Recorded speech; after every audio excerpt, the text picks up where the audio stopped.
morning অফিচত পানী নহয় ভাত পানী কিবা খোৱাই লৈ যাব লাগিব তেখেতক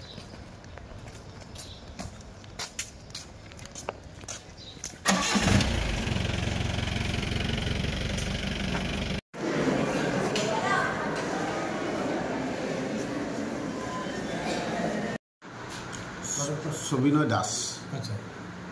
কোপৰাটো কৈছে তেওঁ আমি বিশেষ সূত্ৰে মানে গম পাওঁ যে